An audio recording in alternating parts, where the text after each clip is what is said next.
To be honest, I'm surprised I didn't tell this one a lot sooner.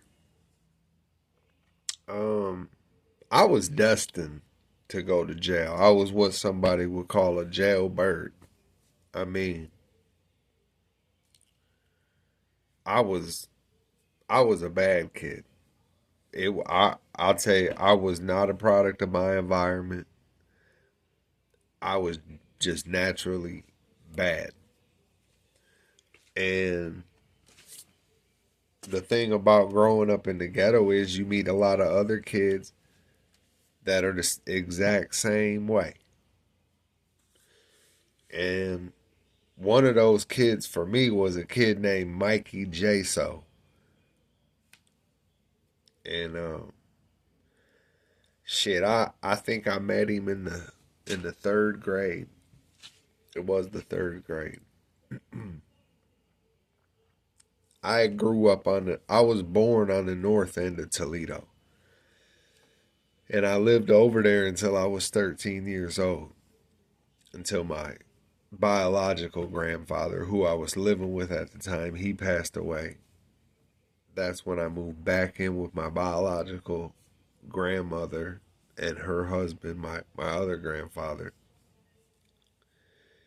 And I moved from the north end to the east side. But from the time I was 8 years old, so that would have been the third grade, I always went to east side school. So I was staying on the north end, but I went to an east side school. Um, which was all right. It was lucky moving down the line because I ended up, developing friendships and shit like that. So that way, when I did move to the east side, I wasn't a complete stranger. I knew some kids. And one of them kids was a little Hispanic kid named Mikey Jaso.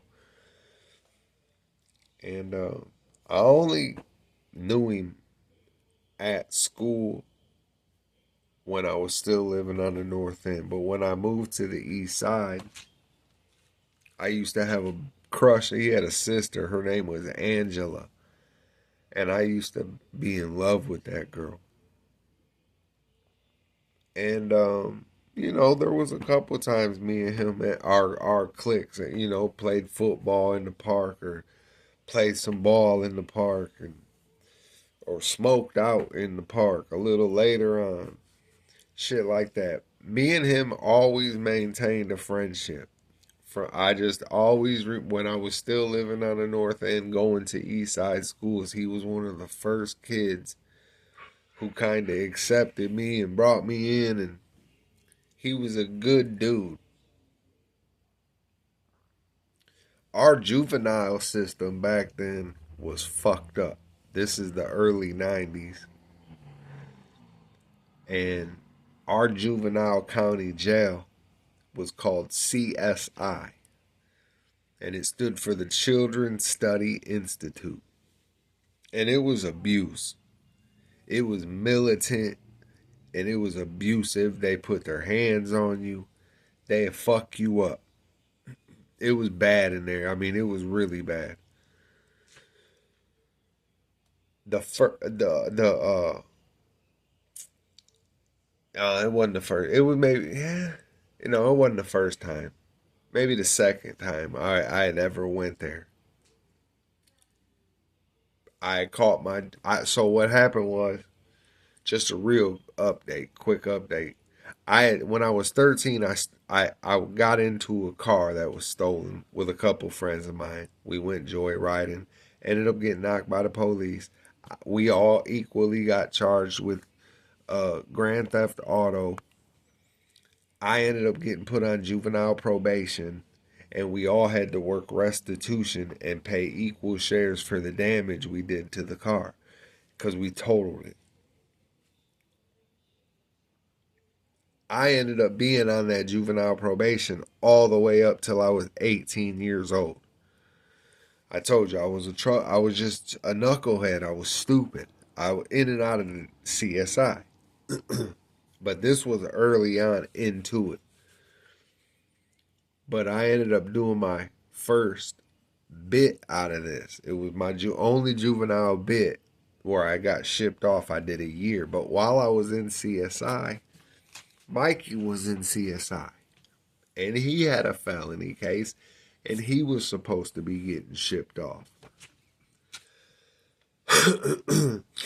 And he kept saying, man, if they give me anything, he was hoping to get like 18 months. And as a juvenile, 18 months is like a fucking life sentence. I mean, 18 months feels like forever when you're 14, 15 years old.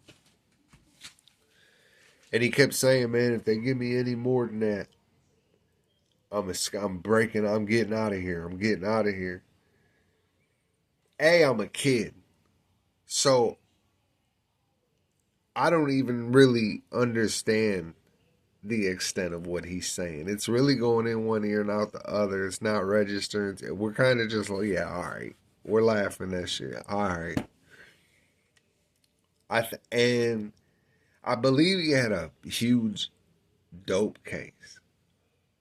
Blew my mind. The kid's 15, 16 years old. And guys, this story is crazy. They ended up giving him like 5 or 6 years or some shit like that. Now, when they sentenced you in juvie back then, like in my case, they gave me 6 months.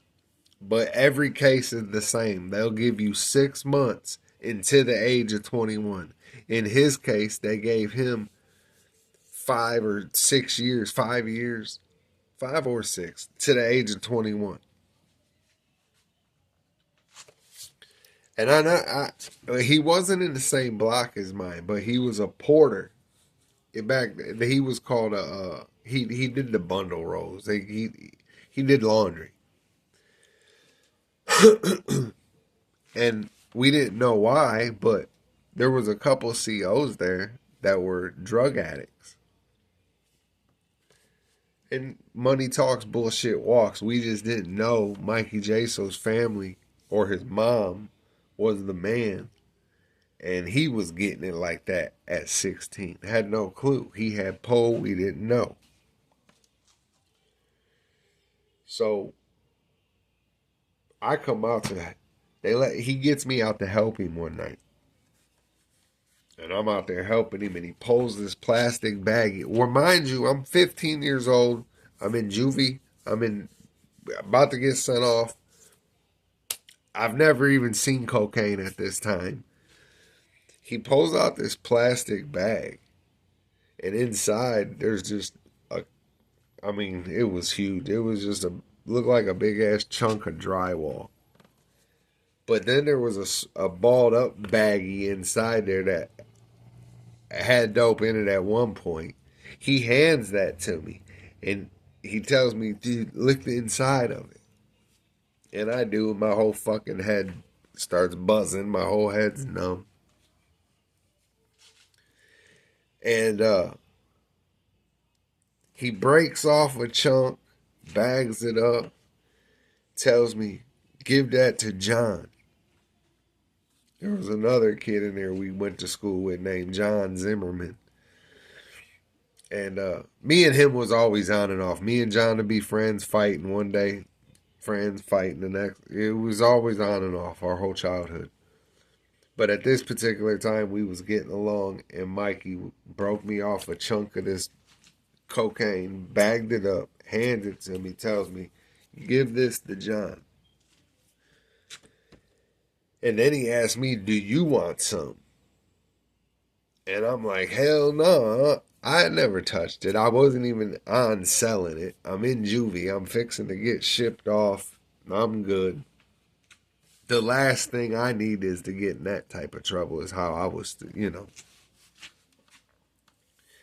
And he daps me up and he gives me a hug. And this is when we're wrapping up and shit. He says, all right, bro. He was like, I told you, man, I'm finna get up out of here. And that's all he said. And I'm like, what?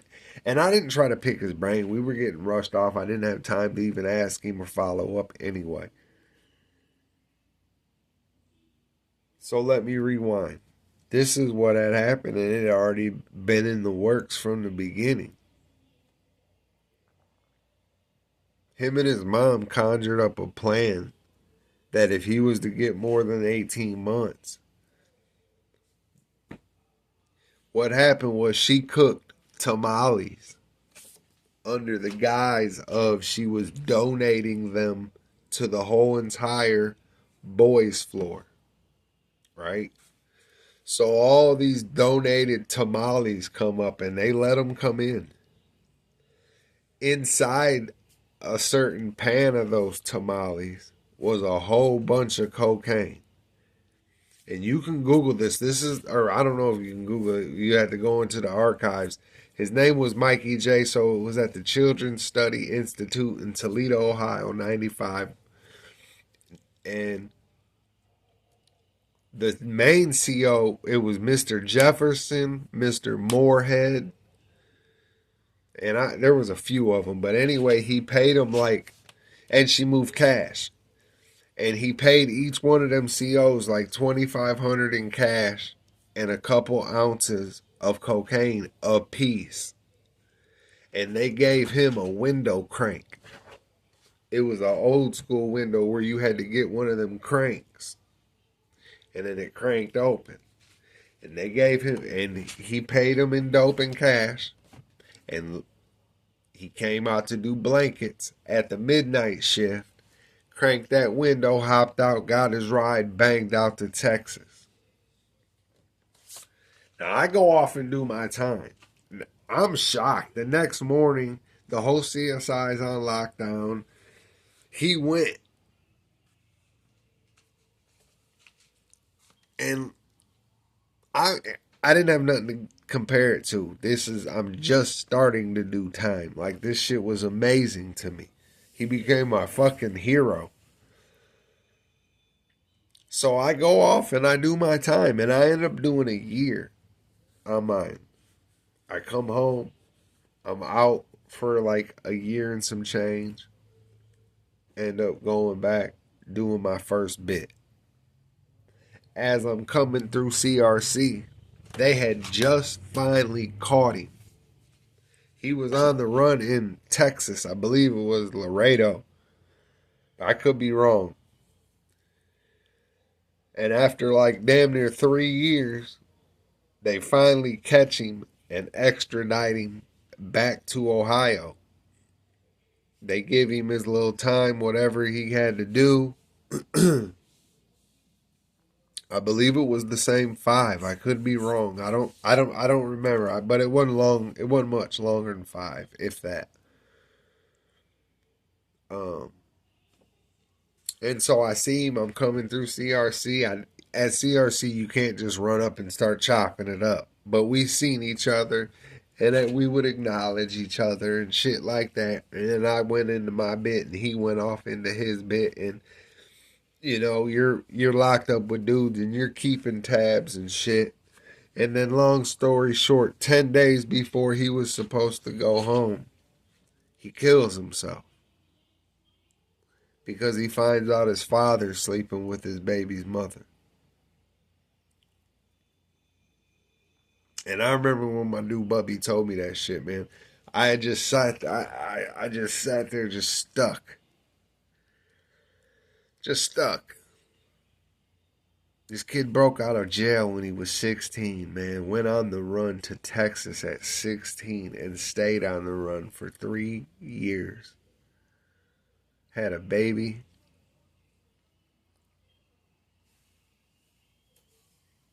Fell in love. You know how that young love is. And then he gets knocked up. He gets locked up. And I think he did 5 years. And 10 days before he was supposed to go home, he killed himself in Dayton Correctional Institution. This was in 1990. No. This would have been 2001, maybe, 2. So maybe he did 3.5, 4 years. I don't know. But it was right around there. So that's my story for today, y'all. That was just one that impacted me, and I thought about him today, and I just figured I'd share that story with you because it's just stuck with me all this time. That's all. So I hope you enjoyed it. If you did, please hit the like and subscribe button. Share the video. Till next time, it's the Hoodie Man. Stay up, y'all.